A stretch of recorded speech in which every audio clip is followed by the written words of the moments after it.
ইন্ডিয়াতে দাওরা হাদিস মাস্টার্স করি ইসরাইমিল আজমগড়ে। তো সেখানে করার পরে ওয়াজ তো ছাত্র জামানাতে করতাম, যখন কিনা লেখাপড়া কমপ্লিট হয়ে গেল তখন ইমামতিতে জব নিলাম, ইমামতি করলাম, তখন ওয়াজ টওয়াজের জগতে আসলাম। তখন তো ব্যাপক আকারে প্রচার প্রসার এবং মানুষ আসতো, ওয়াজ শুনতো, ভক্তবিন্দু চতুর্দিক থেকে ছড়ায়, তখন মানুষ অনেক সম্মান করতো।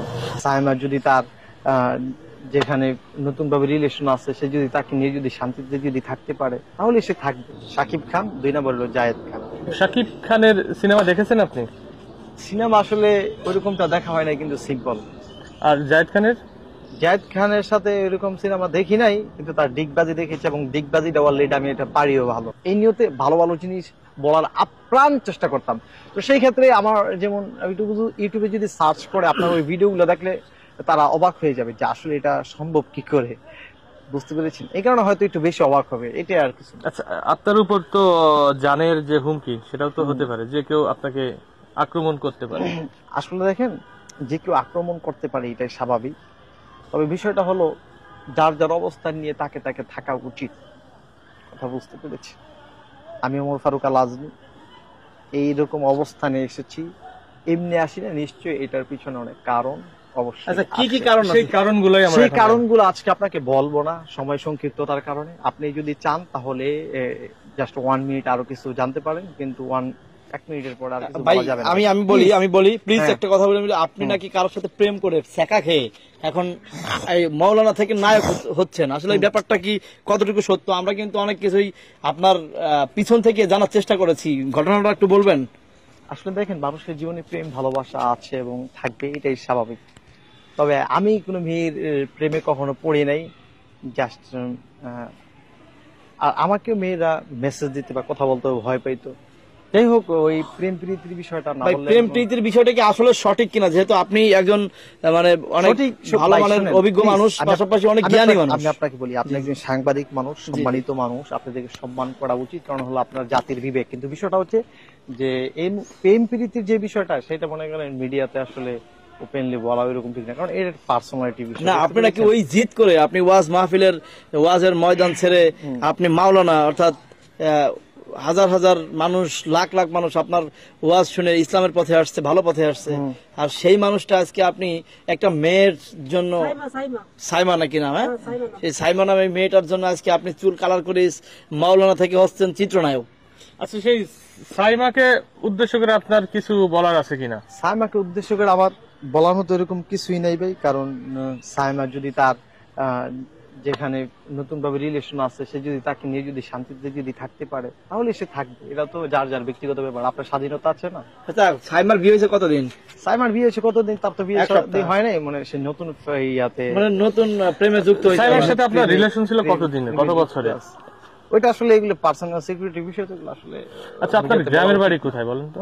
আমার হোম ডিস্ট্রিক্ট নারায়ণগঞ্জ, কিন্তু আমি আসলে সবসময় ঢাকাতেই ছিলাম বা এখনো আছি আসলে, কারণ আমার ছোট থেকে লেখাপড়া একদম ঢাকাতেই।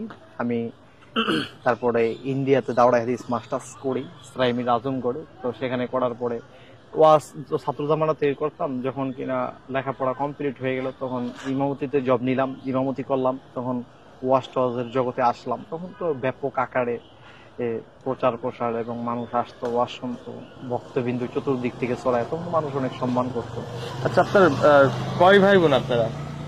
আসলে পারিবারিক যে বিষয়গুলো প্রশ্ন, আমি এগুলো বলবো না প্লিজ। আচ্ছা, আপনার রিলেটিভ যারা আছেন পরিবার থেকে বা আপনার আত্মীয় স্বজন, তারা এই বিষয়টা কিভাবে দেখছে? তারা বিষয়টা অনেকে ফোন দেয়, দিয়ে আফসোস করতেছে আর কি, অবাক হয়ে যাচ্ছে যারা, যে দোস্ত কিভাবে সম্ভব। কারণ একটা কথা কি, যদি মনে করেন হাতরা বা নোংরা অশ্লীল কোন ছেলে পেলে সমাজের, তারা যদি এই সমস্ত উল্টাপাল্টা কিছু করে, তাহলে এটা মনে করেন মাইনে নেওয়া সিম্পল, এটা কোনো সিম্পল বিষয়, কারণ এটা কোনো বিষয়ই না। একটা ছেলে নোংরা, সে নোংরা হইতেই পারে, কিন্তু একটা ভালো মানুষ আপনি ভাবতেও পারবেন। কিন্তু সে যদি হঠাৎ করে পরিবর্তন হয়, এটা কিন্তু খুব আর কি প্রথম আসমান না, 7 আসমান যেরকম মাথার ভিতরে ভাঙ্গা পড়লে যেরকম আপনার কাছে মনে হবে, ঠিক বিষয়টা ওই রকমই মনে হয়। তো তাদের কাছে এরকমই মনে হইতেছে, তারা বলতেছে দোস্ত কি করলি, কি আসলে বিষয় আসলে ভাবতেই পারতেছি না। আমি দোস্ত কিছু করার নাই, যাই হোক, যা হওয়ার হয়ে গেছে। আপনি কি এখন পরিবার থেকে বিচ্ছিন্ন? পরিবার থেকে বিচ্ছিন্ন না, আমি পরিবারের সাথে আমার যোগাযোগ আছে, যাই কথাবার্তা বলি। তো আপনি টিকটক ব্যবহার করেন কত বছর? আসলে অনেকে আমাকে টিকটকার লকবটা দিচ্ছে বা টিকটকার বলে আমাকে আখ্যায়িত করতেছে, কিন্তু আসলে দেখেন আমি কখনো টিকটক করিও নাই, কারণ আমার টিকটক অ্যাপসও নাই, বা ওই টিকটক ওই যে অপু ভাই না কি ভাই জানি বলে আর কি, মানুষে বলে, আমি আসলে চিনি টিনি না। তো আমি এদের টিকটক কখনো দেখি নাই, ওই সম্পর্কে আমার কোনো আপনার ইমেজ বা কোনো ফিলই আসে না। আচ্ছা, আপনি কি ভাইরাল হওয়ার জন্য এরকম করছেন? না, ভাইরাল হওয়ার জন্য করবো কেন, কারণ ইসলামী অঙ্গনে আমার হিউজ পরিমাণ ভিডিও আছে, ওইখানে আপনার বাংলাদেশের এমন কোনো আলেম নাই, মুসলিমের দুই একজন ছাড়া ম্যাক্সিমাম লোক আলহামদুলিল্লাহ আমাকে চেনে এবং জানে। আচ্ছা, বুঝতে সোশ্যাল মিডিয়াতে পেরেছি। তো একটা ছবি ভাইরাল হয়েছে একটা মেয়ের সাথে আপনার ছবি, এটা কি সত্যি? ওইটা সত্যি না মিথ্যা ওইটা আসলে আপনারা যাচাই করবেন। ওইটা আচ্ছা এখানে ভাই, আমি সেই ছবিটা কি বলার আমরা একটু কিছু দেখতে নাই। পারি? আপনার কাছে ফোন ওইটা আমার কাছে ফোন নাই ভাই, ওইটা এই মুহূর্তে আচ্ছা, আপনার ফেসবুকে আছে? ওইটা আমার ফেসবুকে নেই, আপনারা তো যাচাই করে নিয়ে, ওই যে ভাই যেহেতু সাংবাদিক সাহেব যেহেতু বলছে। আচ্ছা, আপনি মেয়ের সাথে কত বছর ধরে প্রেম করছেন? আসলে প্রেম প্রীতি এগুলো তো সিক্রেট বিষয়গুলো আসলে না, যেহেতু মিডিয়ার আপনি সামনে ভাই, একটা জায়গা ভাই, থেকে please। আপনি বের হয়ে চলে আসছেন, একটু কথা বলি আপনার সাথে। যেহেতু আপনি মনে করেন যে আগে মাওলানা ছিলেন, মাওলানা থেকে এখন যুক্ত হচ্ছেন চিত্রনায়কে, ভবিষ্যতে নায়ক হওয়ার চিন্তা ভাবনা আপনার, আপনি চুলের কাটিং বিড়াল মার্কা কাটিং দিচ্ছেন, যাই হোক। আচ্ছা, আপনি এই যারা এই যে সিনেমা বানান, নাটক বানান বা টেলিফিল্ম বানান, এই পরিচালকরা তো আপনাদের চিনে না। হ্যাঁ। আপনি সেই পরিচালকদের উদ্দেশ্যে কি বলতে চান? পরিচালকদের উদ্দেশ্যে বলতে চাই যে আপনারা যেহেতু অনেক সিনেমা করেন, সেই সিনেমায় অবশ্যই আর্টিস্টদেরকে আপনারা বাছাই করেন, তো সেই ক্ষেত্রে আপনি আমাকেও দেখতে পারেন, যদি আপনার মন মতো হয় আপনি ইন্টারভিউতে, এবং আপনার চয়েসে যদি আমি যদি অবশ্যই টিকি, তাহলে আমাকে আপনারা নিবেন, আমি কাজ করতে আপনাদের সাথে আগ্রহী। আপনি কি কি যোগ্যতা আছে আপনার? শুনেন ভাই, যোগ্যতা তো অবশ্যই মার্কেট থেকে কেউ নিয়ে আসে না, প্রত্যেকটা মানুষই এই পৃথিবীতে যোগ্যতা অর্জন করতে হবে, সেই ক্ষেত্রে আমিও যোগ্যতা অর্জন করব এবং সেইভাবে কাজ করব। আচ্ছা, অনেকেই তো বছরের পর বছর থিয়েটার করেন, স্কুলিং করেন, তারপর প্রাতিষ্ঠানিক শিক্ষা নেওয়ার পরেও সফল হয় না অভিনয়ের ক্ষেত্রে, তো আপনি হুট করে এসেই কিভাবে হয়ে যাবেন? ভাই শুনুন, আসল কথা কি, অভিনয়ের জিনিসটা কি এটা আগে আপনাকে বুঝতে হবে। অভিনয় কিন্তু অভিনয়, বুঝতে পেরেছেন?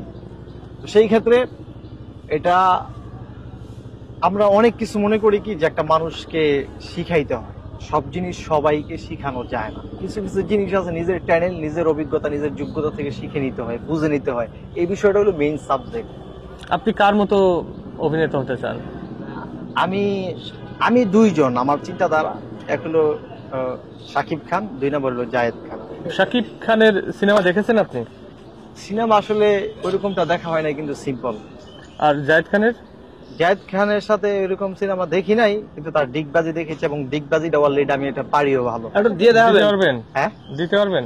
না আপনাদেরকে এইভাবে কিভাবে ডিগবাজি দিই? আচ্ছা, ডিগবাজির আগে আপনার একটু পরীক্ষা নিয়ে, আপনি যে বললেন যে সবকিছু শিখাই দেওয়া লাগে না, ধরুন আমরা ধরেই নিলাম যে একটা মেয়ের কারণে আপনি আজ ইসলামের পথ থেকে এই মিডিয়াতে চলে আসতে চাচ্ছেন, তো সেই মেয়েকে উদ্দেশ্য করে ধরেন আপনি সুপারস্টার হয়ে গেছেন বাংলাদেশে, সেই মেয়ে সংসার করতেছে বিয়ে করে, এখন সেই মেয়েকে নিয়ে আপনি একটা ডায়লগ বলেন, যে প্রতিষ্ঠিত হয়ে যাওয়ার পর কি বলতে চান সেই মেয়েকে আসলে সেই মেয়েকে নিয়ে কোনো অভিনয়ের ভাষায়? ভাই অভিনয়ের ভাষায় এখন এই মুহূর্তে বলবো না, কারণ এই মুহূর্তে আপনাকে সাক্ষাৎকার যেহেতু দিচ্ছি। না, সেটা তো আপনাকে দেখাতে হবে। প্লিজ আমি আপনাকে বলি, সেই মেয়েকে নিয়ে আমার কিছু বলার নেই, বুঝতে পেরেছেন? এদেশের হাজারো যুবকরা প্রেম প্রীতি করে, বুঝতে পেরেছেন, কিন্তু তারা বুঝে না যে সেই মেয়েটা কি তার ওয়াইফের সহধর্মিণী হবে কি হবে না। একটা ছেলে 6 বছর কি করে, বা 6 মাস 2 বছর সময় দেওয়ার পরে কি করে, ওই মেয়েটা ঠিকই আরেকজনের সাথে বিয়ে হয়ে যায়, কিন্তু ছেলেটা যে সময় নষ্ট করছে, এই নষ্ট করার কারণে কি ছেলেটা প্রায় 10-20 বছর পেছনে পড়ে যায়, এটাই স্বাভাবিক।